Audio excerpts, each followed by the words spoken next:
आज हम लोग देखेंगे क्लास 12 का second chapter electric potential and capacitance. ठीक है, तो इस पर भी वो जो पॉइंट चार्ज के लिए हम लोग करते थे, पॉइंट चार्ज के लिए एक टेस्ट चार्ज अगर ले आएंगे तो इलेक्ट्रोस्टैटिक फोर्स जनरेट होगा, उसके बाद फील्ड आएगा, उसके बाद अब आएगा क्या, इलेक्ट्रिक पोटेंशियल। तो अगर एक चार्ज को किसी पॉइंट से दूसरा पॉइंट पे मूव करेंगे हम लोग, तो वहां पर क्या जनरेट होगा, उसके लिए एक छोटा वर्क डन होगा। वर्क डन के लिए हम लोग इलेक्ट्रिक पोटेंशियल हम लोगों को निकालना होगा। जो जो कराया था एक्सियल पॉइंट पे, इक्वेटोरियल पॉइंट पे, एनी पॉइंट पे, ये हर एक चीज हम लोग इस वीडियो के अंदर देखेंगे। ठीक है, ओके, तो चलो शुरू करते हैं। Electric potential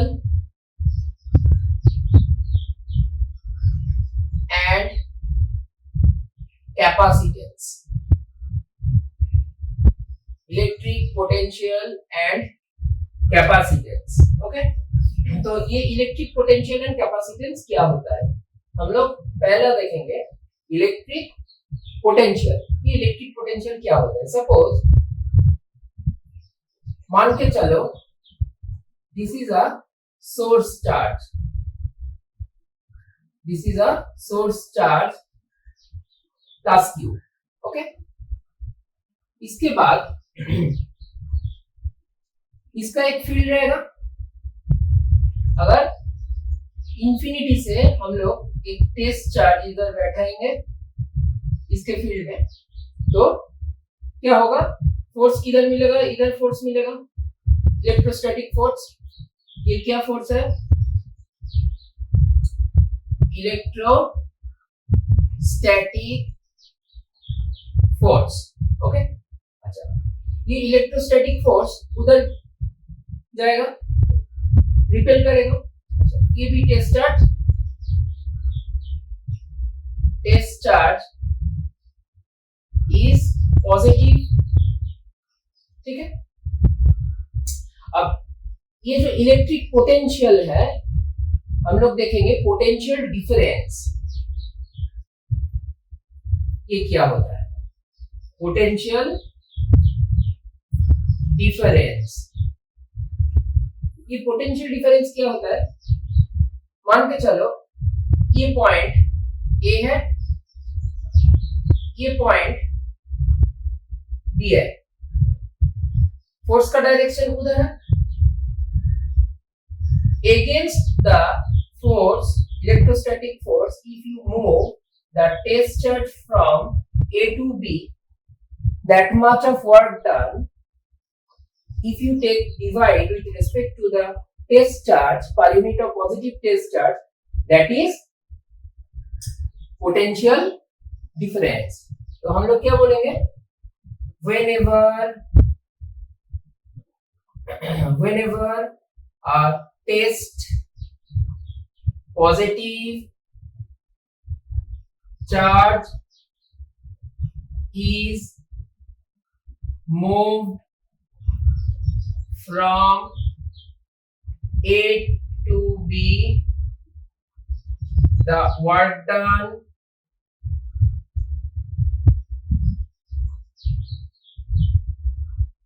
of the charge of the Q0 from A to B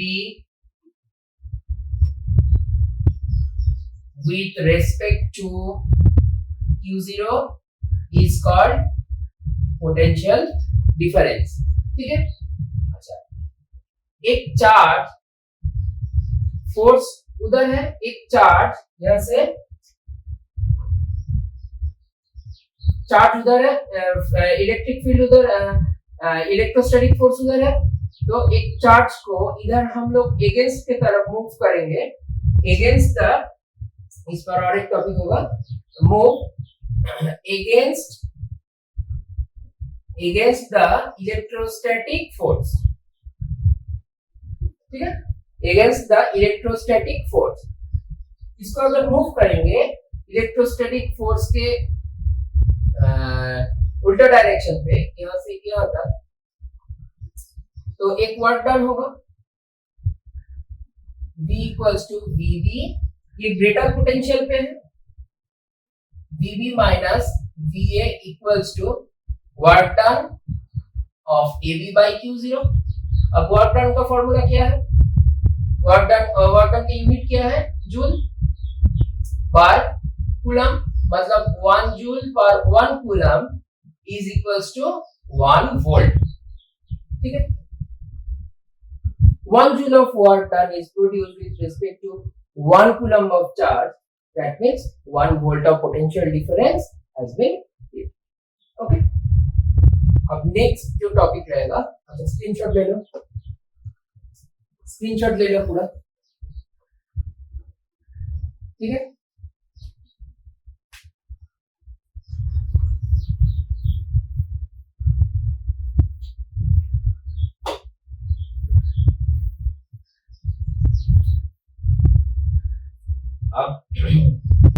अब नेक्स्ट जो टॉपिक रहेगा electric potential due to a point charge. तो हम लोग देखेंगे ये जो पॉइंट चार्ज एक पॉइंट से दूसरा पॉइंट मूव करने के लिए जो वर्क डन होता है उसको अगर इंटीग्रेट कर देंगे तो पूरा वर्क डन निकल जाएगा। उसके बाद हम लोग क्या करेंगे, उस चार्ज से उसको डिवाइड कर देंगे, तो ये रहेगा पूरा सिस्टम। तो क्या देखेंगे, नेक्स्ट जो टॉपिक रहेगा electric potential due to a point charge. ठीक है, electric potential due to a point charge. Suppose मान के चलो ये पॉजिटिव सोर्स चार्ज है, सोर्स चार्ज, ये क्या है, पॉजिटिव सोर्स चार्ज, यहां से लेके इस पॉइंट को मान लिए है P। हम लोग इनफाइनाइट से लेके इनफाइनाइट से एक टेस्ट चार्ज को लेकर आए हैं इस पॉइंट पे। ठीक है, इस पॉइंट पे एक टेस्ट चार्ज Q0। ठीक है, ये A से B तक का डिस्टेंस है dx। ठीक है, अच्छा ये पॉजिटिव टेस्ट चार्ज भी पॉजिटिव, तो रिपेल करेगा, इधर फोर्स मिलेगा। अच्छा ये तो ठीक है, यहाँ से डिस्टेंस मान के चलो ये वाला r है, ये वाला r है, यहाँ से लेके इतने का डिस्टेंस है x, x को इधर लिखते हैं, यहाँ से लेके इतना का डिस्टेंस है x। ठीक है, अच्छा पहला क्या होगा, इलेक्ट्रोस्टैटिक फोर्स क्या क्या होगा, इस पॉइंट और इस पॉइंट पे 1/4πε0 q into q0 by x square। अब क्या होगा, हम लोग क्या कर रहे हैं, हम लोग इस A पॉइंट से B पॉइंट तक चार्ज को एक बार मूव करेंगे तो छोटा सा वर्क डन होगा। तो therefore on moving Q0 from A to B against the electrostatic force, अगर हम लोग मूव करेंगे तो क्या मिलेगा हम लोगों को, तो स्मॉल वर्क डन बनेगा। स्मॉल वर्क डन क्या होगा, A vector dot dx vector, अगर ये डॉट प्रोडक्ट है तो क्या होगा dx cos थीटा, इसका और इसका एंगल क्या है 180, तो f dx cos 180 dw equals to f cos 180 क्या होगा -1 dx। इतना तक समझ में आ गया। अब ये जो f का वैल्यू है यहाँ से हम लोग कलेक्ट कर लेंगे, f का वैल्यू पूरा कलेक्ट करके इधर बैठाएंगे dw equals to -1/4πε0 q into q0 by X square into dx, इतना तक समझ में आ गया। अब हम लोग क्या देखेंगे, ये जो dw है, dw छोटा से बड़ा करने के लिए हम लोग क्या करते हैं, इंटीग्रेशन, तो उस पर इंटीग्रेशन हम लोग देखेंगे। अच्छा थोड़ा इरेज करना पड़ेगा। अच्छा एक तुम लोग एक स्क्रीनशॉट ले लो, ठीक है, ओके। तो इसके बाद हम लोग देखेंगे, इसके बाद हम लोग जो रहेगा, therefore the total work done, therefore the total work done integration dw equals to minus 1 by 4 pi epsilon naught। ये भी इंटीग्रेशन रहेगा, कहां से कहां तक, ये इंफिनिटी से था, इंफिनिटी से हम लोग कहां पर ले रहे हैं, यहां से इतना तक, तो 8 तक होगा, तो r into q0 by x square into dx, तो ये भी कांस्टेंट है। अच्छा इसको सब हम लोग इरेज करते रहे हैं, नहीं तो स्पेस नहीं मिलेगा, ठीक है। ये पूरा इंटीग्रेशन का जो सिस्टम है इधर मैं कर रहा हूं। देखो dw, अगर इंटीग्रेशन में dx रहेगा तो x प्लस c होता है, integration x to the power n dx रहेगा तो x to the power n plus 1 by n plus 1 plus c मिलता है, मतलब x टू द पावर 2 रहेगा, 2 dx रहेगा तो x to the power 3 by 3 ये होगा, integration dx by x cube रहेगा तो x to the power -3 plus 1 by -3 plus 1 ये होगा। तो इसका इंटीग्रेशन क्या होगा, dw का w -1 by 4 pi epsilon naught, integration infinity to r, अच्छा q into q0 dx by x square, ठीक है। अच्छा w equals to minus q into q0 by 4 pi epsilon naught, integration infinity to r x to the power -2 dx, w equals to minus q into q0 by 4 pi epsilon naught x to the power -2 plus 1 divided by -2 plus 1 infinity to r। इतना तक समझ में आ गया। अब जो देखेंगे, suppose a to b upper limit और ये लोअर लिमिट, सपोज मान के चलो x dx है, तो ये क्या होगा, x square by 2 a to b, तो b का इधर एक बार बैठाएंगे b square by 2 minus a square by 2। समझ में आया, ये upper limit minus lower limit होता है,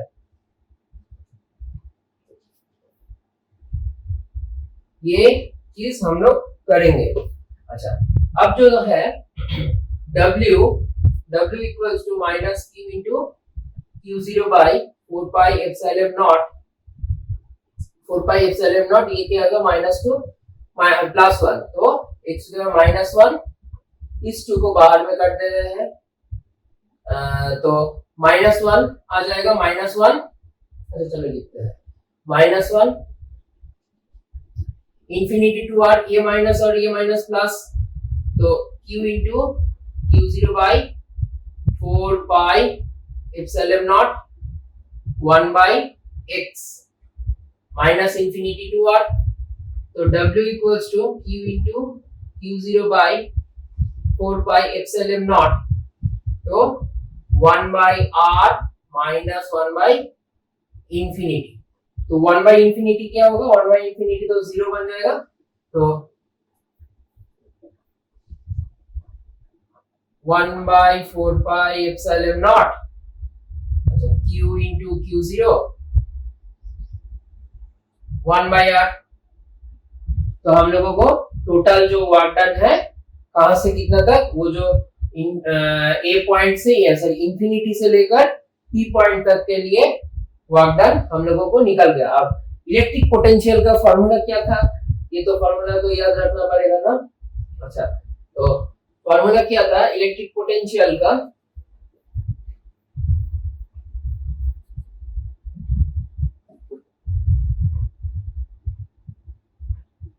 इलेक्ट्रिक पोटेंशियल का फॉर्मूला क्या था, ईपी और V equals to work done divided by Q0।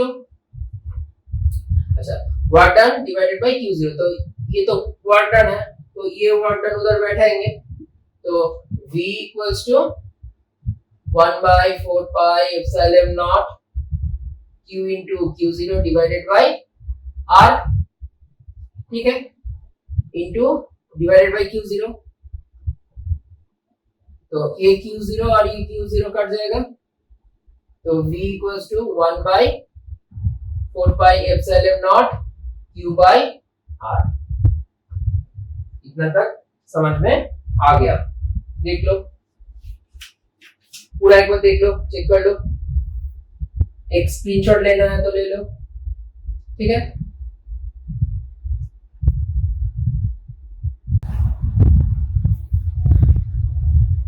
अब जो देखेंगे electric potential due to a electric dipole. ये इलेक्ट्रिक डाइपोल क्या होता है? इलेक्ट्रिक डाइपोल वो जो अगर दो ऑपोजिट चार्ज को एक स्पेस के अंदर रखेंगे तो वो इलेक्ट्रिक डाइपोल बन जाएगा।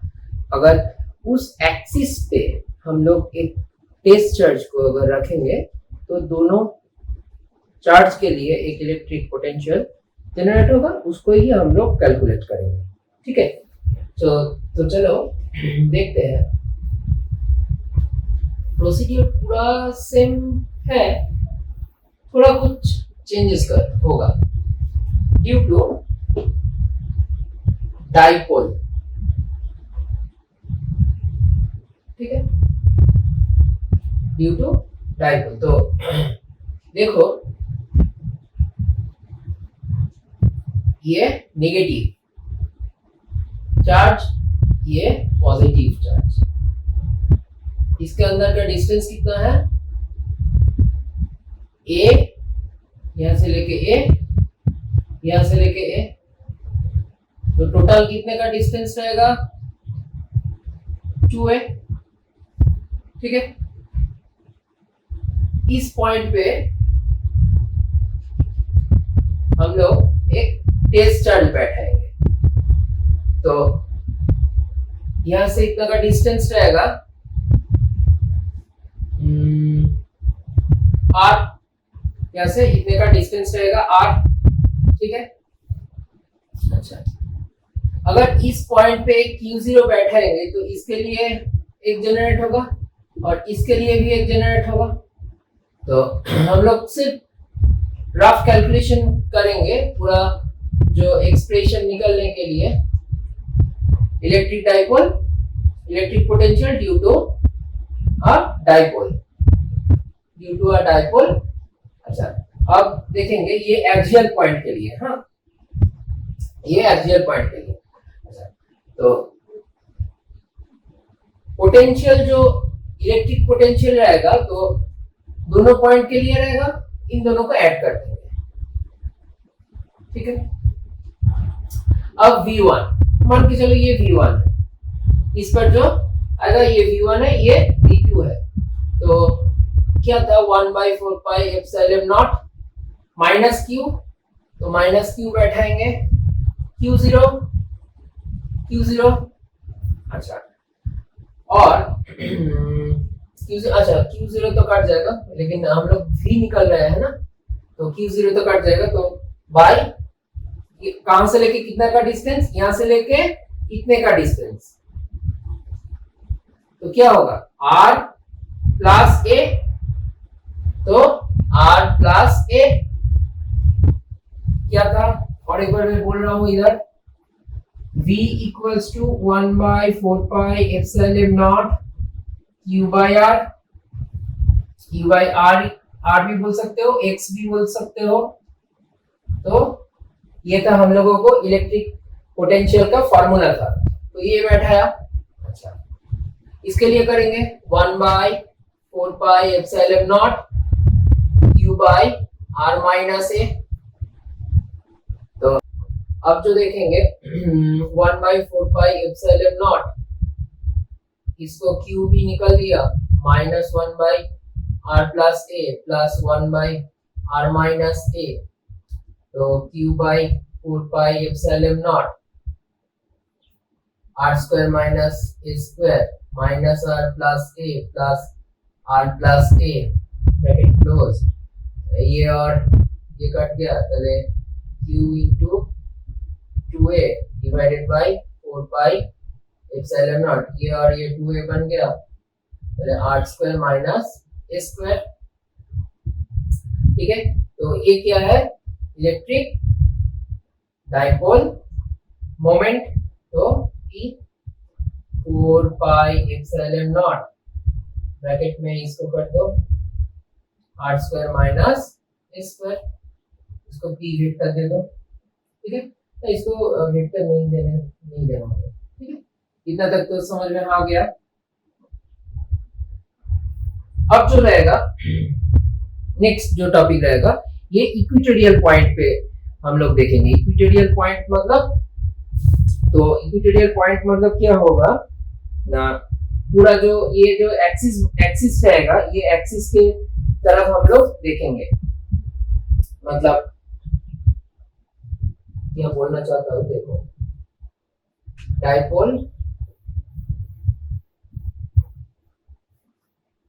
at an equatorial point, at an equatorial point. तो मैं क्या बोलना चाहता हूँ, फिर से वही चीज, मेरा जो इलेक्ट्रिक डाइपोल होता है हर बार, तो ये इलेक्ट्रिक डाइपोल है। ठीक है, अगर ये एक्सिस पे आएगा तो ऐसे करके इसका पूरा जो एंगल रहेगा 180, यहाँ से लेके यहाँ तक 180। इक्वेटोरियल पॉइंट मतलब ऐसा करके एक बार लेना होगा, और एनी पॉइंट मतलब ऐसे करके किसी जगह एक तो किसी जगह, मतलब 0 to 90 के बीच में किसी पॉइंट पे लेना होगा। ये क्या है, ये 90 डिग्री है, तो 90 डिग्री पे भी एक बार लेना होगा। तो वही इक्वेटोरियल पॉइंट होता है।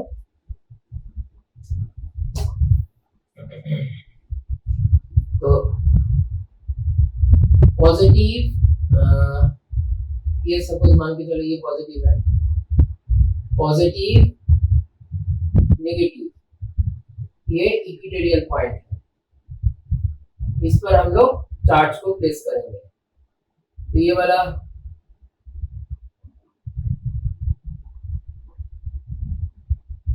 ठीक है। अब डिस्टेंस को मेजर करने के लिए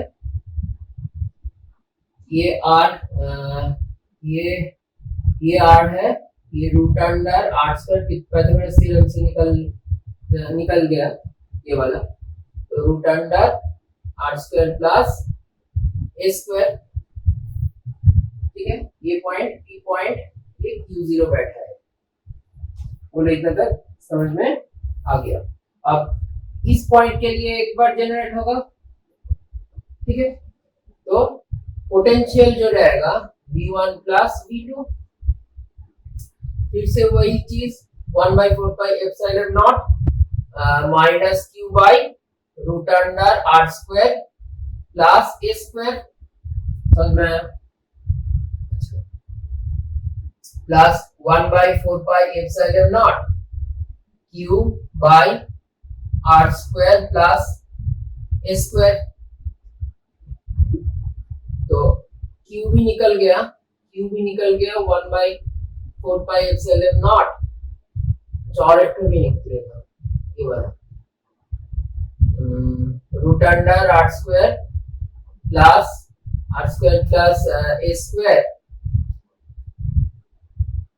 तो -1 + 1। ठीक है, इसको डायरेक्ट ही काट सकते हो, एक ही वैल्यू है, ठीक है, तो पूरा बन जाएगा 0। तो इक्वेटोरियल पॉइंट के लिए पूरा जो इलेक्ट्रिक पोटेंशियल रहेगा, इलेक्ट्रिक पोटेंशियल पूरा जो रहेगा वो पूरा 0 बनेगा, ठीक है। अब जो हम लोग देखेंगे electric potential due to a dipole at any point, ठीक है। तो इसको स्क्रीनशॉट लेना है तो एक बार ले लो, ठीक है।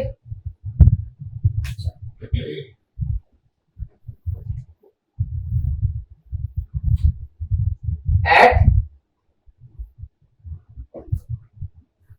एनी पॉइंट,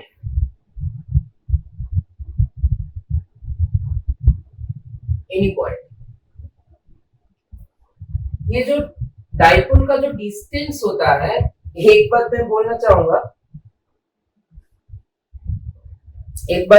चाहूंगा, जो अभी दिखाऊंगा, जो एक एंगल रहेगा, वो एंगल कैसे हम डिराइव करते हैं, कैसे हम लोग निकालते हैं, मेरा कॉन्सेप्ट से आप लोग देखना, ठीक है। ये NCERT, SL Arora, HC Verma, इस पर भी है, तो मेरा कॉन्सेप्ट थोड़ा अलग है, ये मैं बताऊंगा अभी, ठीक है। एक एंगल को कैसे फाइंड करेंगे without any harassment of our brain, okay. तो ये नेगेटिव, ये पॉजिटिव, अच्छा,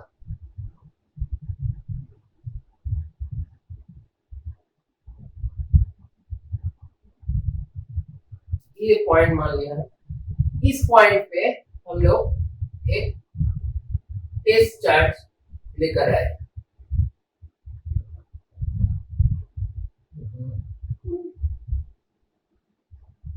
ठीक है।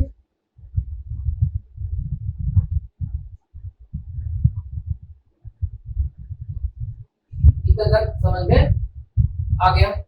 अच्छा, इसका जो वैल्यू रहेगा ये वाला थीटा, क्यों हुआ थीटा? फिर से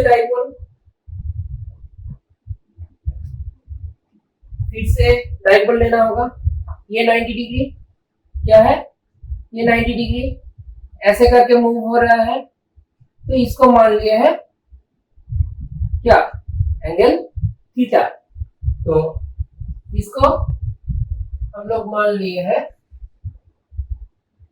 ये वाला थीटा है, ठीक है। इतना तक समझ में आ गया। अब इस एंगल को हम लोगों को निकालना है, ठीक है। कैसे निकालेंगे हम लोग देखो। पहले इसको हम लोग इरेज नहीं करेंगे,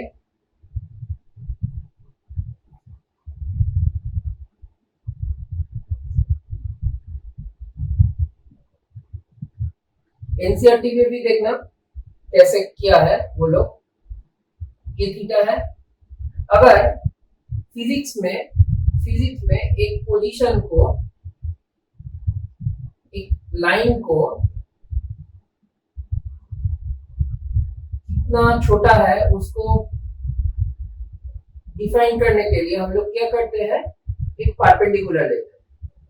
तो एक अगर परपेंडिकुलर लेंगे, मान के चलो ये अगर R1 है, ये अगर R2 है, तो ये डिस्टेंस जो रहेगा R2 माइनस R1 बन जाएगा। तो इस पर भी सेम कर सकते हैं हम लोग। ये है पोजीशन वेक्टर R, ये है पोजीशन वेक्टर R1, ये है पोजीशन वेक्टर R2, ये है पोजीशन, इसका जो अंतर रहेगा R1 minus R2, sorry R2 minus R1,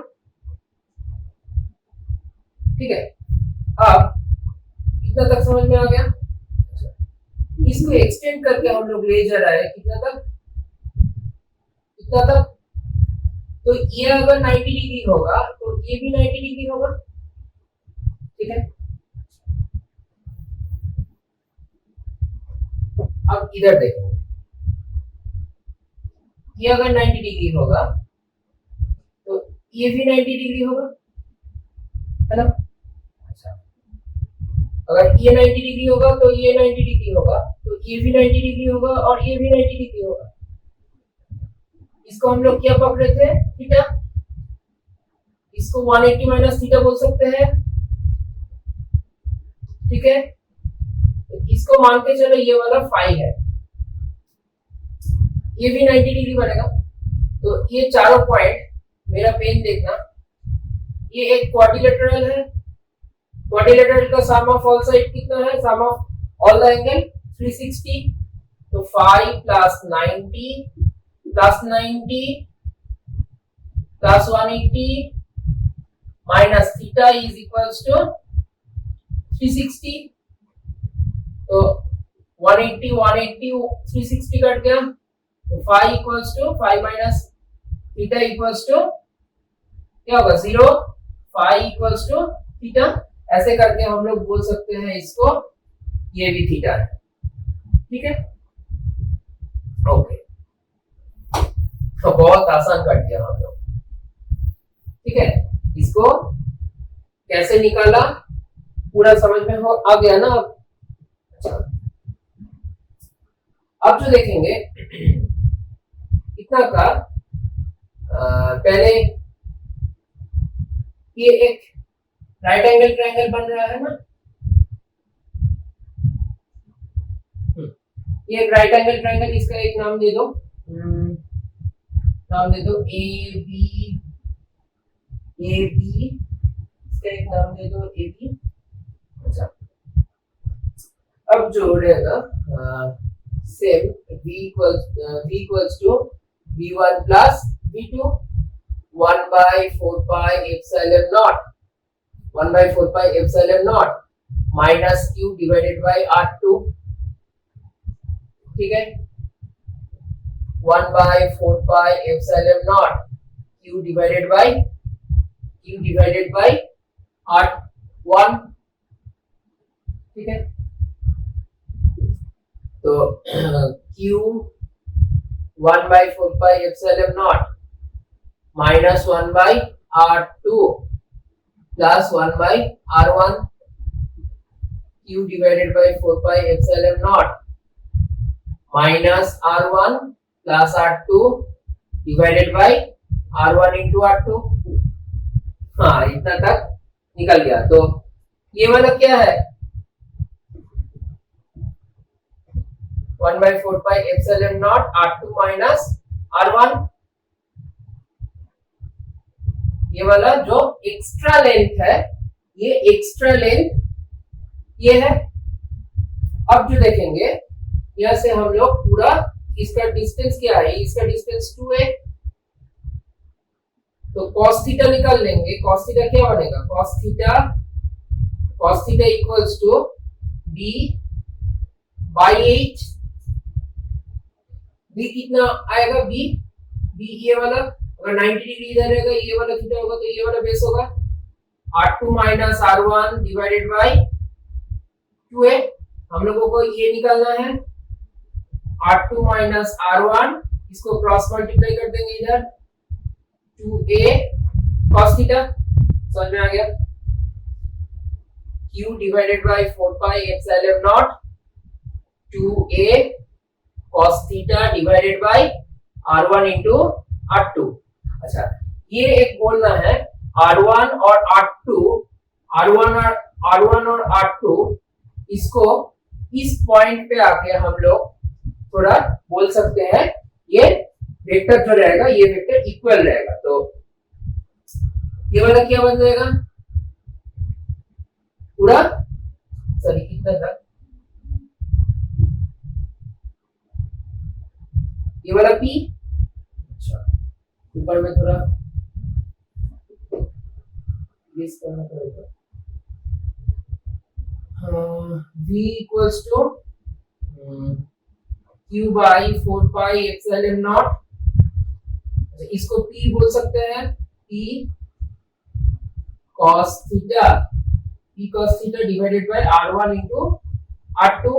तो ये r1 into r2 को हम लोग बोल सकते हैं, r1 और r2 को हम लोग बोल सकते हैं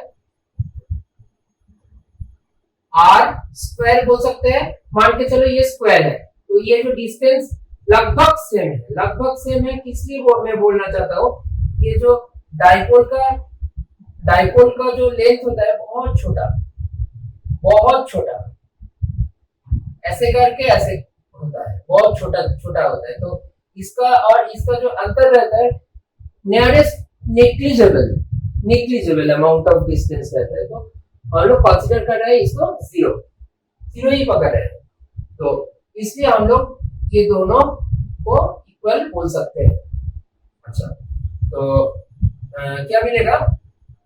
v equals to p vector, इसकी इरेज करते रहे हैं,